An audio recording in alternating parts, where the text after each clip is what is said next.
You totally can. This is all on camera. I know. Hey man, how are you? Doing well, how are you? You're wearing your service fabric I shirt. am wearing my Service Fabric shirt. So this must be really serious. This is a big deal. Okay, Wow. what's going on today? We have with us a very special guest. Hello, I'm Mackenzie. Who are you? I am the PM intern. This is my last day actually. I'm on my 12th week here. Wow. Nice. Yeah. She Awesome. survived. Yeah. She made it. Hey, so just quickly, how was it like working with Deep? You know, it was great. Okay.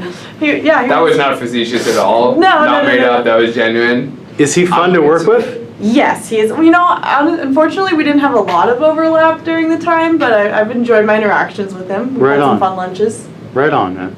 Okay, Everything's good. good. Nice. So, we're here to talk to Mackenzie a little bit about her experience on the team, both as a PM intern at Microsoft, but also specifically what it's like to work on the Service Fabric team. And then, most importantly, we're going to spend some time talking about the fun stuff that she did for the product and how she's contributed.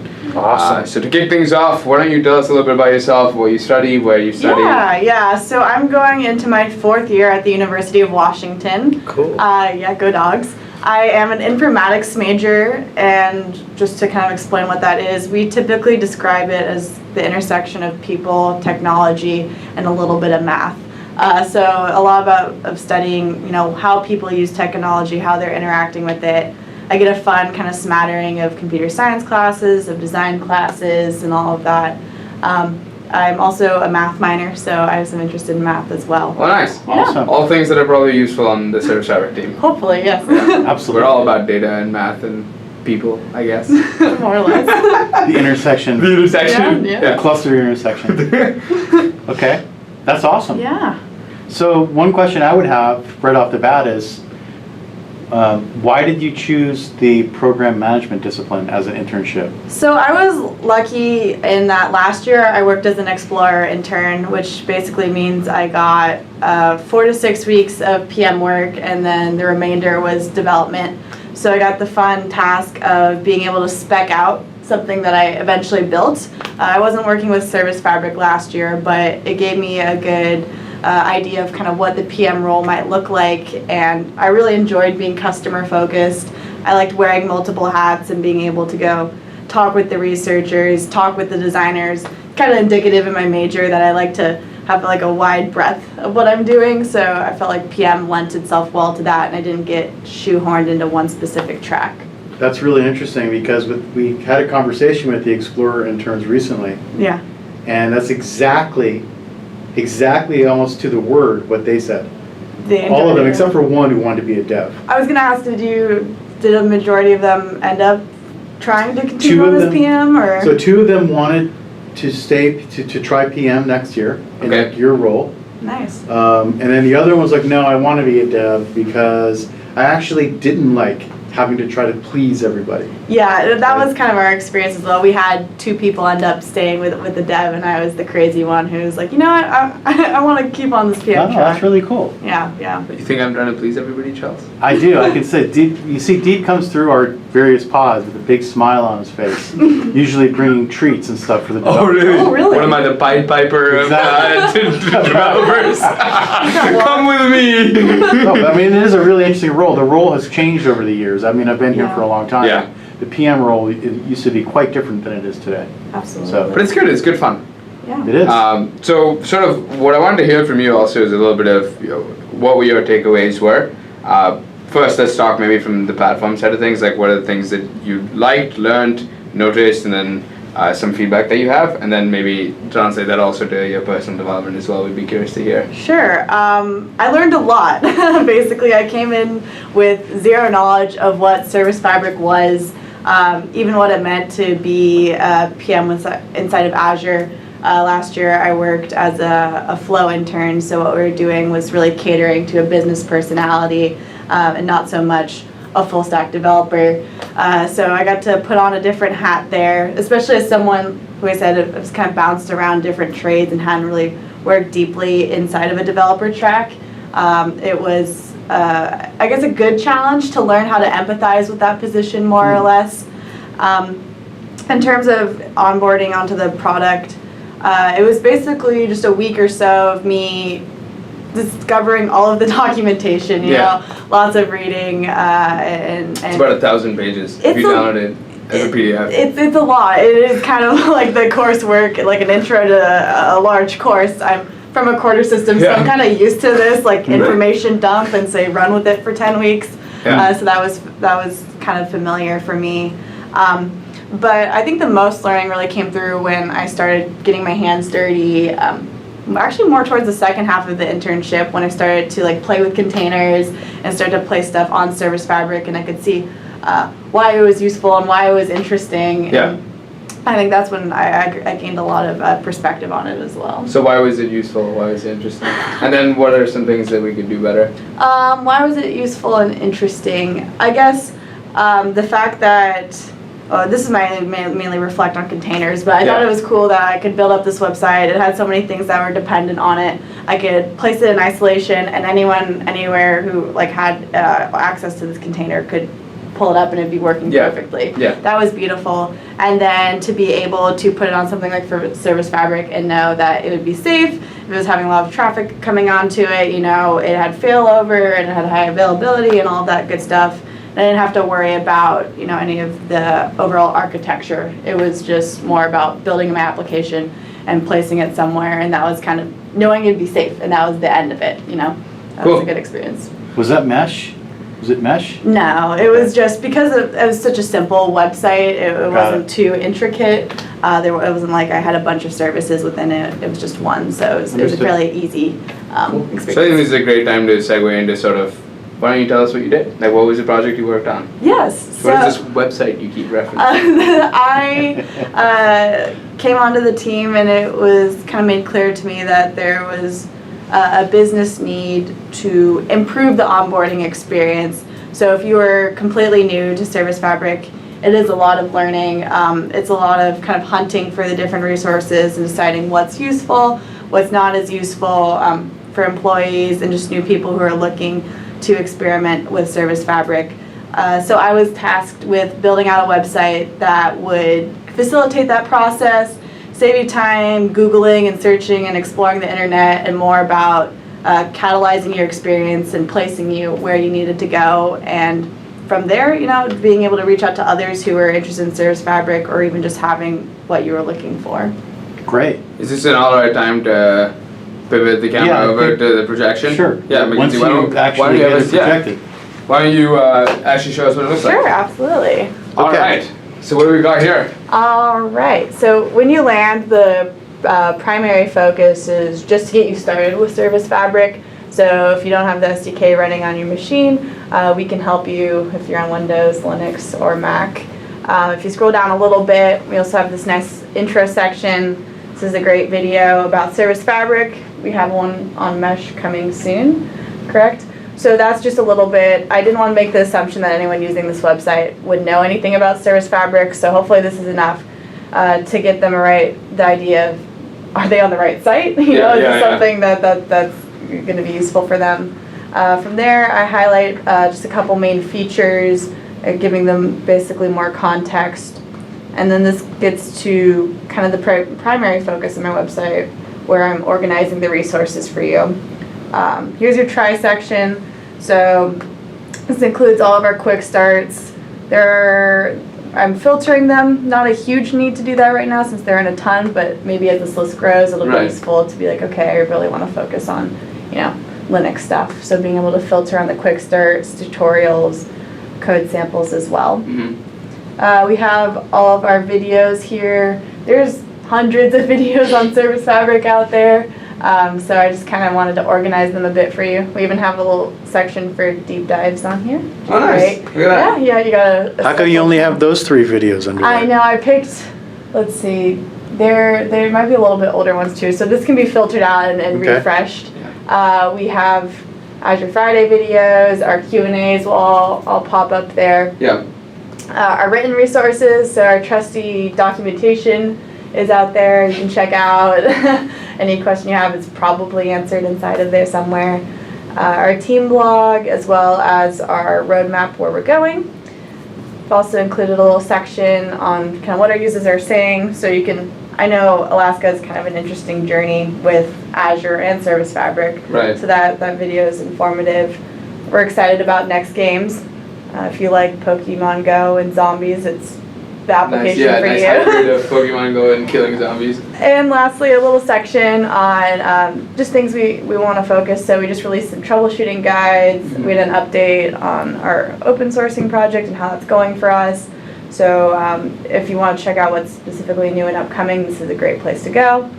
And lastly, other places you can get in contact with us. So our GitHub, our LinkedIn, Stack Overflow. I have a little calendar of some of the events we're going at and scheduled videos and blog releases. So if you're fiending for your next Service Fabric news update, that's a great place to check in on as well.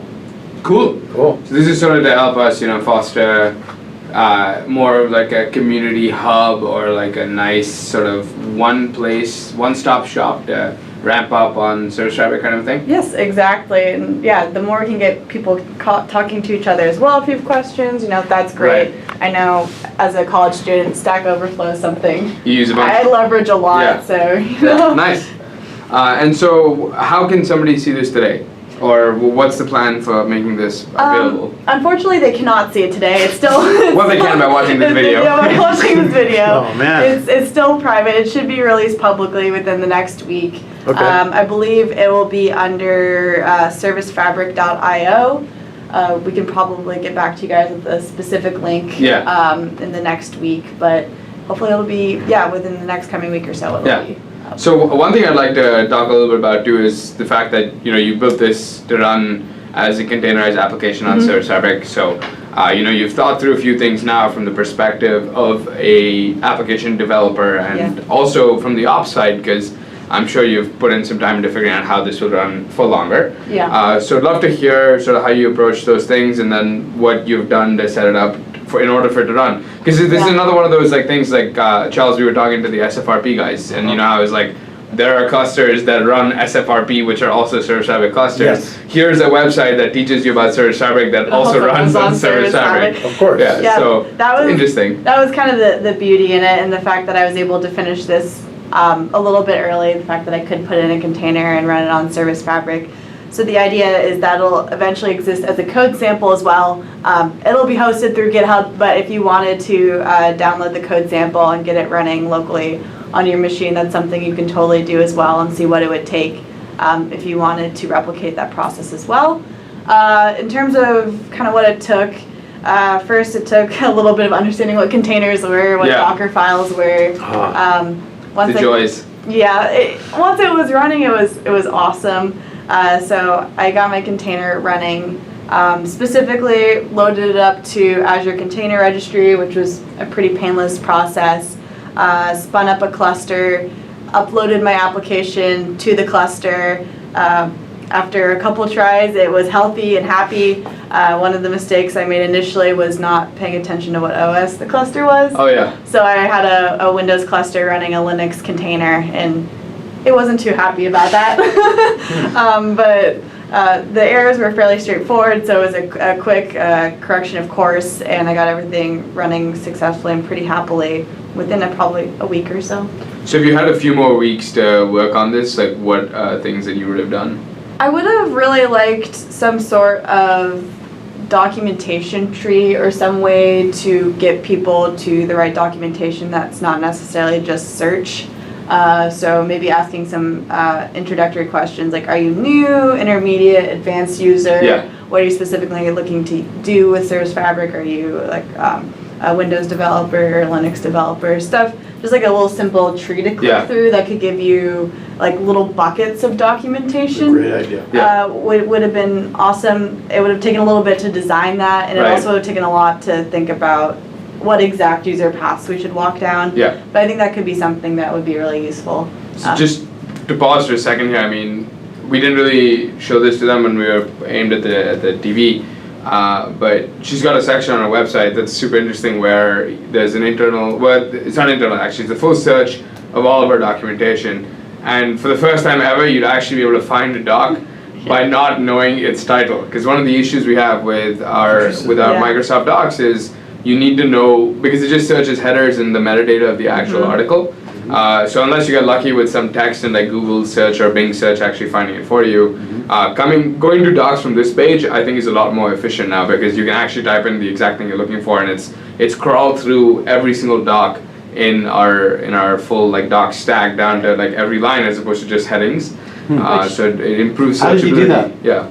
I originally came into this internship with the lofty ambition of building my own search. Nice. That did not happen within the 12-week allotment. I read a little bit about I forget what the acronym is at this point, but it was a lot of math and it's going to take some time. So I left it to the experts and considered, I'm actually still switching out the search engine, but right now it's using Google search is what it's working on. And for some reason, when you give it a subsetted amount of websites to look through, it's a lot more accurate with it. It'll do, context, which is what Deep was talking about. Well, that's some feedback for the Bing team. Yeah. The Bing, the Bing works great as well. The only issue is it won't do it'll only nest down one layer, which in most cases works great, but with our documentation. Our docs go down like 4. It's like an onion, there's so many layers.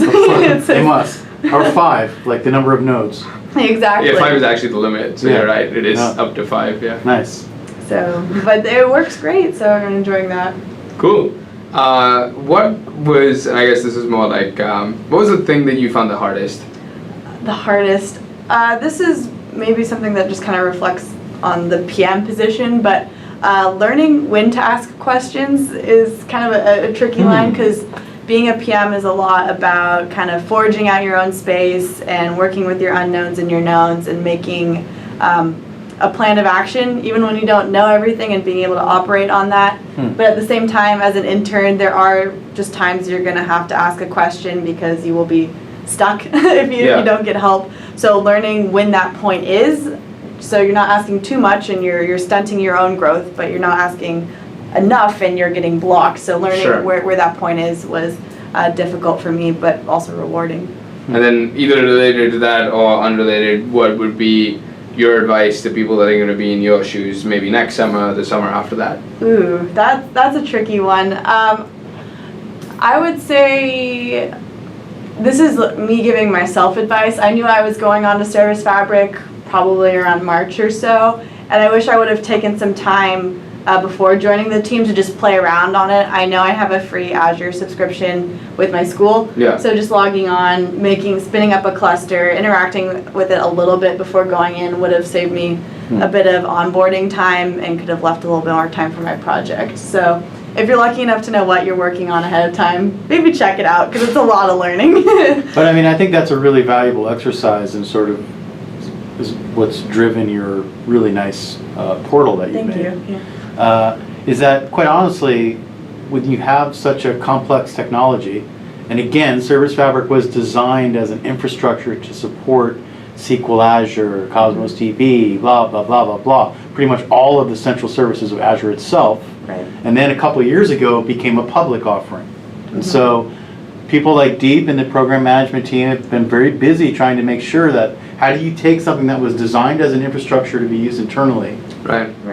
and provide it to the world and give them that one-click experience. Start here, click here, look how easy it is, because it actually isn't that easy. No. So what you've done is actually super valuable.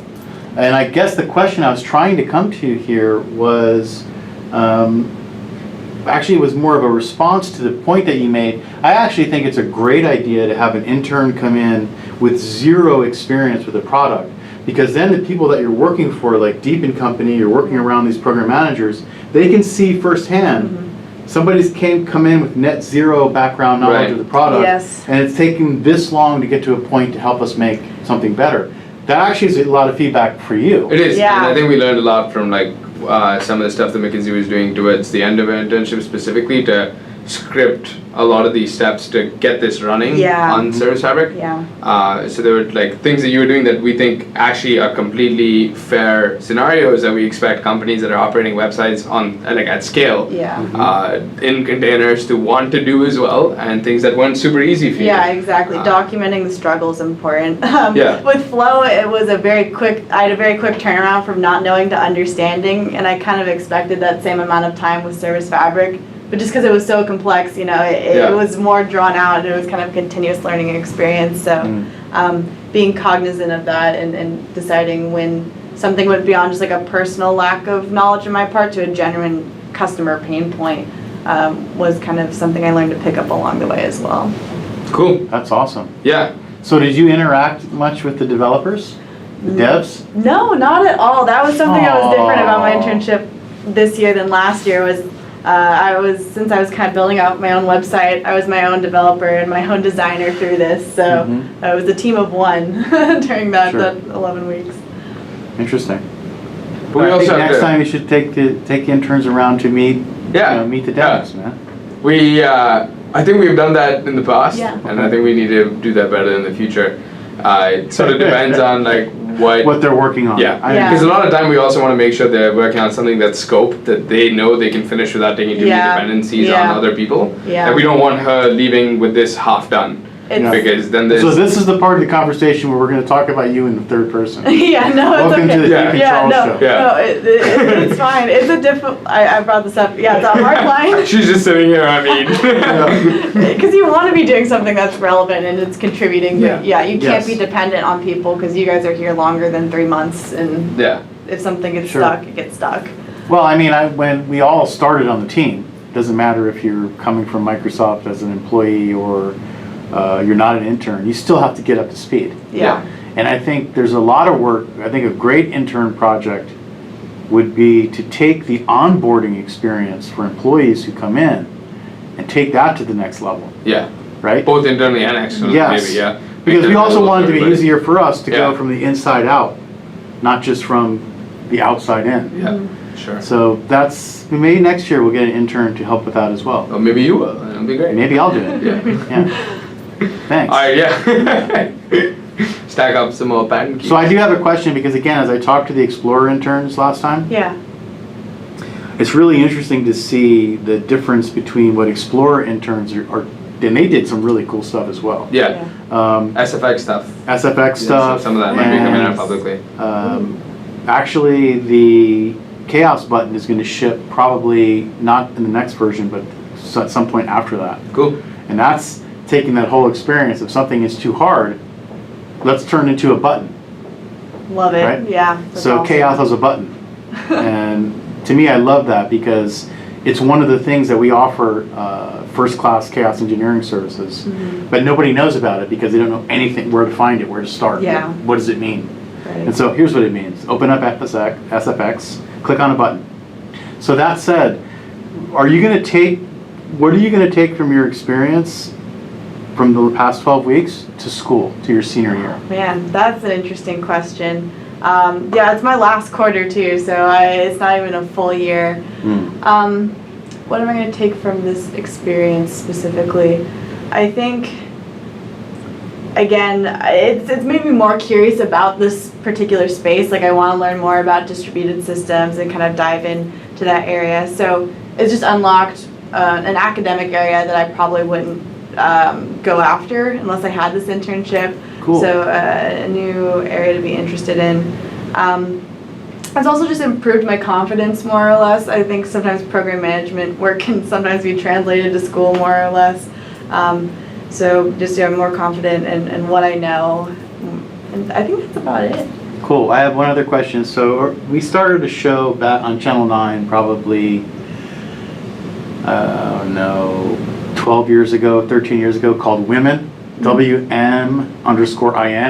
I came up with that name because it's a kind of a silly Windows program, Win32 programming kind of moniker, right? So Windows message in, like it's silly, but it's also women. Okay. And so we went around the company and talked to a lot of female employees about how they got into the tech, whatever. Yeah. So now that we're in 2018, I'd like to know at University of Washington, for example, what are your computer science classes like? Are you seeing more young women in those classes? Certainly math, you probably have plenty. So yeah, UW is, I'd say, really cognizant about trying to encourage women into their programs. My freshman year, I took a Women in Computing seminar, which was just 15 or 16 freshmen who were all interested in computer science, and we had an advisor from the admissions board basically lead it. It was super casual. We just kind of did little research projects. They took us through Facebook, actually, and it just kind of formed a sense of community. Especially it's hard at a school like University of Washington, where a lot of the introductory computer science classes are isolated because they're trying to evaluate you as an individual. And once you're in, that changed because it's a collaborative space to be working in. So it tried to make up for that, and you're fostering a sense of community. And I know their numbers, we're close to 50% women in our major, which is pretty impressive. That's pretty awesome. Good, yeah. Our ratio needs to be improved. True. I mean, I've noticed like in the interns that we've had on our team, it's been a incredible balance. Yeah. And including the new hires. Yeah. The college new hires. So it's awesome. Really good to see. Anyway, I just thought I'd randomize that because I think it's important. Yeah, absolutely. You can't keep having, young people like Deep running around making all the decisions. Exactly. Well, anyway, thank you so much for your time. No, thank you. Really appreciated appreciated having you, not just right now, but for the last 12 weeks. Oh, appreciate it. Thanks for all your contributions. Yeah, thanks for asking me about my website and getting some eyes on it. This is gonna be that's great. for the searching on it. We're excited to actually have it launch. We've been squatting on this domain for a while, wondering what to do with it, so this is perfect. Servicefabric.io.